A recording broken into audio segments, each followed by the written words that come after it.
On my page, we specialize in going deep in the motherfuckers who are running for office. And we have to do everything we can to stop these assholes from getting in. So buckle up, Buttercup, because we're about to get nasty. It's going so deep.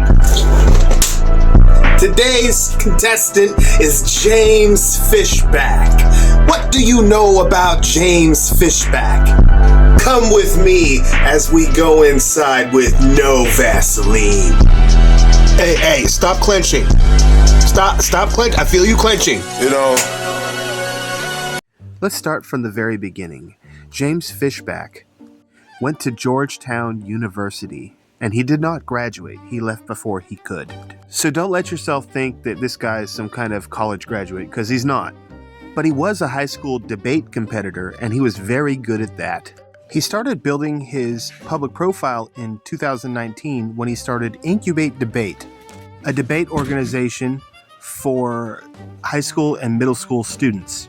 So in 2019, he starts this organization, and then within a couple years, it's making hundreds of thousands of dollars, and it's a nonprofit. Also, kids can argue with each other for sport. But in 2021, he gets hired by Greenlight Capital, which definitely puts him in some elite finance circles, Jewish finance circles. The founder of Greenlight Capital is well known for his philanthropy to Israel, as well as educating people on Israel and everything about Israel and Jewish history. So in 2021, Incubate Debate reportedly got $715,000 in revenue. In 2022, it increased to almost $1 million. And in 2023, it's $1.8 million. So it's easy to surmise that him working at Greenlight Capital gave his Incubate Debate a huge boost in funding. Keep in mind, this is for kids' debates, so I don't know why they need all these millions of dollars for debates. They're just arguing with each other. But I do know that nonprofits are a hotbed for fraudulent activity, and this seems to be just that, but I can't prove it. So in 2022, revenue grows to about $1 million, but Broward County Public Schools had to end their relationship with him because he had allegations involving relations with one of the students. And despite those allegations, revenue still increases to $1.8 million. On top of that, he gets to make one of his first nationally documented TV appearances on Fox Business discussing Incubate Debate and education. So despite having pedophilia allegations, they still boost his public image. Holy crap. Why? Is anybody else getting Epstein vibes here? So he leaves Greenlight Capital and he launches his company Azoria, claiming he was Greenlight's former head of macro. But Greenlight disputes the claim, and Fishback ends up suing them, alleging that it hurt his reputation by denying his title and hurting his ability to raise investors. Oy vey. But Greenlight countersues, and they win, and they end up getting $1.55 million plus interest. Interesting. So I guess he wasn't the head of macro after all. Hey, let's pump the brakes though. We got to get back to these allegations of him messing around with minors. Meet Kina Fort. In 2021, she participated in Incubate Debate as a student. James Fishback was her debate coach.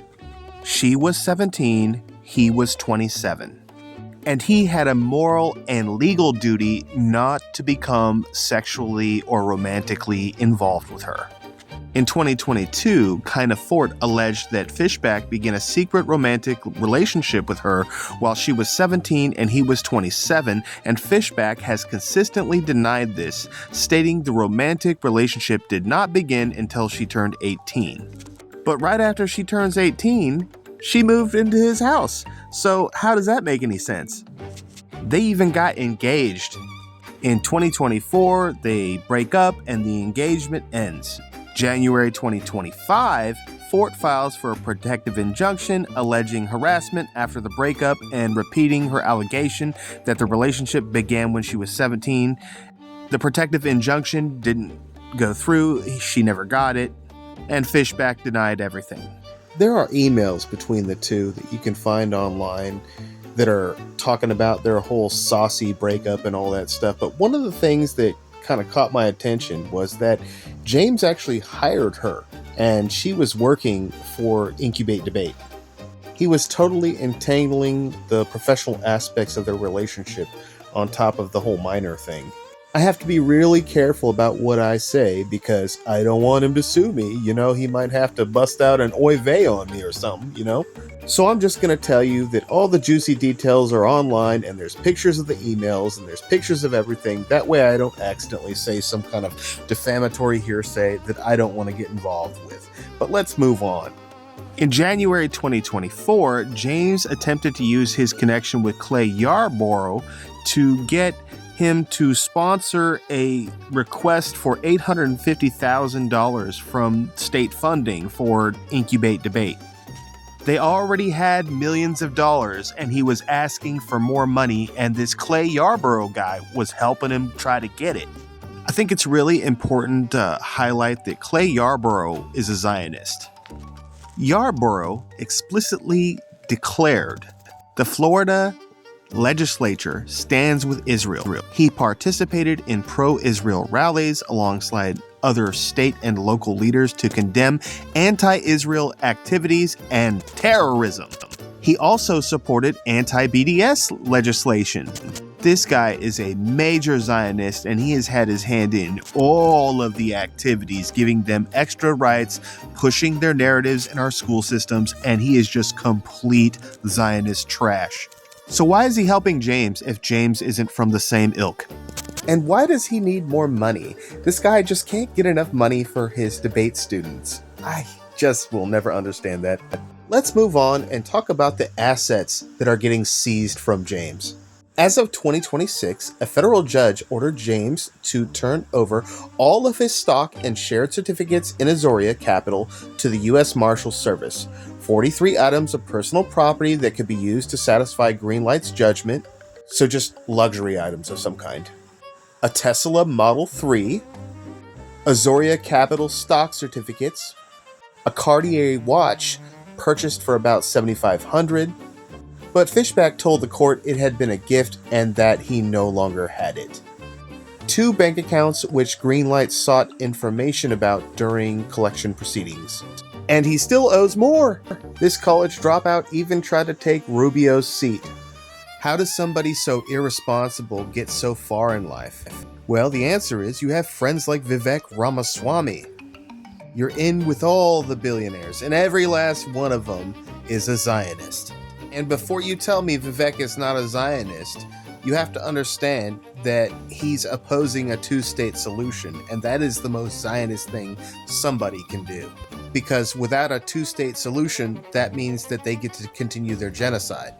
Because there's no way they're going to peacefully integrate with each other in a single state. He even got on Dr. Phil's podcast. After all the drama, after everything that's gone wrong with him, all the allegations, it's like nobody's vetting him and he's getting past all of the safeguards. But then again, Dr. Phil is a well-known Zionist. And Zionists tend to always uplift each other and put each other in the spotlight. Hell, it was Bill Ackman who introduced him to Vivek Ramaswamy. Bill Ackman is like one of the most notorious billionaire hedge fund Zionists. Then you got people like Elon Musk retweeting his ideas and Donald Trump saying he just might use them. All of these billionaires, they have incredible resources and nobody's researching this guy. They're just falling for his bullshit. Either that or his bullshit is their bullshit. And that's what I'm telling you right now. So would you hire this guy to be your governor after everything you've seen, everything you know? Could you possibly think that he's the candidate to lead the way for Florida? you would have to be a complete imbecile to hire this guy. In fact, there's just no way possible any reasonable person could condone this, because his whole platform is running that he is the guy to stand against the Zionists. He is the one against the anti-BDS laws. He is the one who's gonna be our boy. He's playing the hero role, and it's bullshit. And I'm here to point that out, because every time these guys come through, we always fall for it. Nobody does the research. It's simple, basic research that anybody can do. There's not a single thing I've said here that is a lie. Some of it is like I don't know, and I have to fill in the blanks, to the best of my ability. But I think everybody else would come to the same conclusions in anything that I've said. Look at all of his connections. Birds of a feather flock together. And every other candidate running for governor, except for Bobby Williams, has the same kind of dirt on them. And I don't care who you're talking about, all of them do. And notice when they do the debates with each other, they never talk shit. They never throw slime at each other. The reason why is because they don't care who wins, as long as it's one of them. If one of them wins, they all win. And they do throw a little bit of slime, but it ain't the kind of slime that they should be throwing. It ain't the shit that I'm bringing to the table. So don't be a goy. Follow your boy and keep on noticing with me.